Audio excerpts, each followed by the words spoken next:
Oui, on ne sait pas tout, mais moi, des fois, je ne sais pas tout non plus. Je ne sais pas tout, et si à un moment, je sens que essayer de donner plus d'explications, essayer d'être plus logique ou quoi, va alourdir quoi que ce soit, je passe. Quitte à ce qu'on me dise après, mais c'est pas, tu n'as pas dit ou on ne sait pas. Très bien, c'est comme ça. Pour moi, c'est comme les infrasons. C'est-à-dire que vous écoutez un truc et puis il y a des choses que vous n'entendez pas mais qui vous pénètrent quand même. Et j'avais vu cette image qui m'avait étonné et je l'ai trouvé merveilleux, c'est qu'il y a quelques mois, ils ont découvert sous l'Amazone, il y a un autre fleuve qui est encore beaucoup plus grand, beaucoup plus large. Et je veux dire, c'est ça les vrais romans. C'est-à-dire que vous êtes là en train de voguer sur le petit truc du dessus, mais en dessous, il y a un machin qui vous... J'avais envie de cette espèce de truc qui avançait inexorablement vers quelque chose. Et ça, c'est l'image de l'eau qui choisit toujours les territoires les plus bas. Et c'était ça qui m'intéressait, et à tel point que normalement il n'y a pas ce qu'il y a eu dans le roman à la fin, mais c'est parce que je suis pas non plus, je suis pas un dingue qui dit non c'est comme ça et j'ai raison et tout le monde a tort. Il n'y avait pas cette retour à la page 10 pages avant la fin où il y a cette espèce de, ça suivait de la même manière. Et 2 ou 3 personnes ici que j'estime et donc des fois j'essaie d'écouter un peu ce qu'on me dit, trouvaient qu'il fallait quand même peut-être à un moment de passer à une autre chose, donc faire une belle page blanche.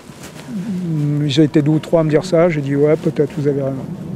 Ça avait démarré avec la musique dans les premiers romans, je ne sais pas pourquoi, comme ça je m'étais mis à citer des chansons ou des trucs particuliers. Et puis j'avais un retour, c'est-à-dire que souvent des lecteurs me disaient « Ah, mais merci de m'avoir fait découvrir un tel. » Et je disais « Tiens, je suis là pourquoi en fait? Je suis là aussi pour... j'apporte quelque chose, comme au moins on m'a apporté quelque chose, les écrivains m'ont apporté. Donc, ah bon, vous voulez que je vous fasse... c'est pas ma liste des trucs préférés, mais je préfère que vous écoutiez Bob Dylan que Hugo Frey, je préfère que vous écoutiez Leonard Cohen que Graham Allwright. Donc il faut que je fasse un petit effort. Donc des fois, et puis après ça a été avec la littérature, parce que je me suis aperçu que les gens, ah oui, tu m'as fait découvrir Botsigan, ah oui, là, là. Je dis bon, allons-y. Et maintenant, je suis plus sélectif et j'ai fait les gros trucs. C'est-à-dire, j'ai fait Hemingway, j'ai fait Céline, tout le monde sait ça. Passer sur des trucs, si d'un seul coup je peux faire découvrir à des gens qui ne sont pas non plus des grands lecteurs, des gens comme David Foster Wallace, c'est pas simple. Eudora Welty, c'est génial. Je me suis aperçu que quand je vivais aux États-Unis, on m'en parlait beaucoup et qu'ici, personne ne connaît ça. Donc, je me dis, c'est un petit truc que je peux faire en plus. Alors, je pourrais faire le type très élégant et tout ça qui ne parle pas de ces machins. Non, moi, je suis là pour... vous voulez que je vous donne 2 ou 3 trucs bien, que j'estime bien à lire? Allez-y. La musique, c'est pareil, c'est plus compliqué, parce que les références que j'ai en musique, c'est... Là, les gens viennent plus de la musique contemporaine. C'est souvent des gens qui jouent dans des trucs très, très classiques, contemporains, mais qui, d'un seul coup, font des incursions dans le milieu du jazz ou dans le milieu et qui font des musiques que je trouve très, très intéressantes. Donc, je dis, allez-y, écoutez. Ça vous a plu une fois, il n'y a pas raison que ça ne vous plaise pas 2 fois. Par exemple, We Move Lightly, c'est vraiment une espèce de truc qui peut tourner comme une langue qui m'intéresserait. C'est le truc qui revient en boucle. Donc la boucle m'intéresse beaucoup en littérature, ça m'intéresse. Comment on revient sur...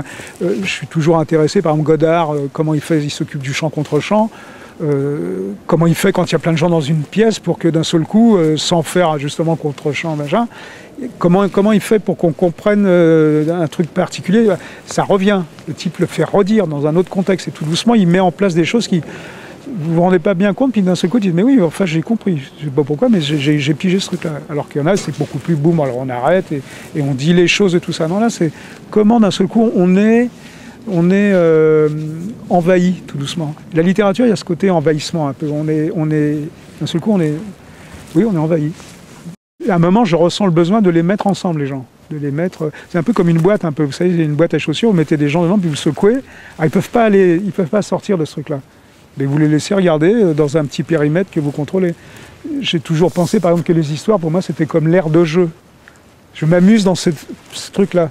Mais il ne faut pas que ça déborde ça. Je contrôle tout ce qui est automatique. Mais dedans, je peux m'amuser, raconter que le père de... J'aurais très bien pu faire un père beaucoup plus... Bon, il est en prison, il a tué une personne. Non, c'est plus marrant qu'il en tue 70, parce que ce monde est dingue, quelque part.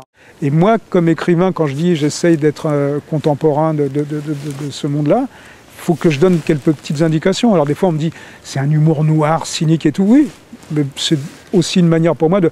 Je ne vais pas m'appesantir là-dessus, dire, vous savez, et puis il y avait plein de morts, et puis nanana. C'est juste un moment, de dire, ouais, le monstre d'Aquitaine, ça me fait rire. Moi. Alors ça fait pas rire tout le monde, c'est ça le problème. Ils disent que j'exagère. Mais oui, j'ai mis un petit truc, je dis, tiens, voilà, aujourd'hui, s'il y a un type qui lit mes bouquins dans 50 ans, il dira, bah ouais, c'était comme ça. Il y avait des gens qui butaient 70 enfants dans un... Ah bon? Alors peut-être que ça sera pire, ils trouveront que c'est rien. Peut-être qu'on aura assagi un peu le truc et qu'on dira, ouais, Lyon, c'était un peu bizarre leur truc. Là, par exemple, j'ai commencé un autre roman, justement pour évacuer tout ce truc de... J'aime pas faire tout ce que je fais là en ce moment, mais enfin, bref, c'est de ma faute. De dire que la crise aujourd'hui, comment écrire un roman aujourd'hui sans parler de ce monde qui devient de plus en plus dur. Il y en a qui continuent à vous faire des romans comme si de rien n'était. Attendez, aujourd'hui, c'est incroyable tout ce qui nous arrive sur la gueule quand même. Et on ne peut plus réfléchir de la même manière qu'on ne peut plus écrire de la fiction aujourd'hui sans penser qu'on a tous un téléphone dans la poche qui peut se mettre à sonner pendant que je vous parle et m'annoncer un truc incroyablement agréable ou abominable. Et qu'on est tout le temps à réagir très très rapidement. Donc on n'est plus à l'époque des diligences, où il fallait un mois pour joindre le bec qui s'était barré. Donc ce monde a changé. Mais le truc, c'est pas de dire « Ah, on n'est plus au temps des diligences », c'est simplement de faire réagir les personnages avec toute cette technologie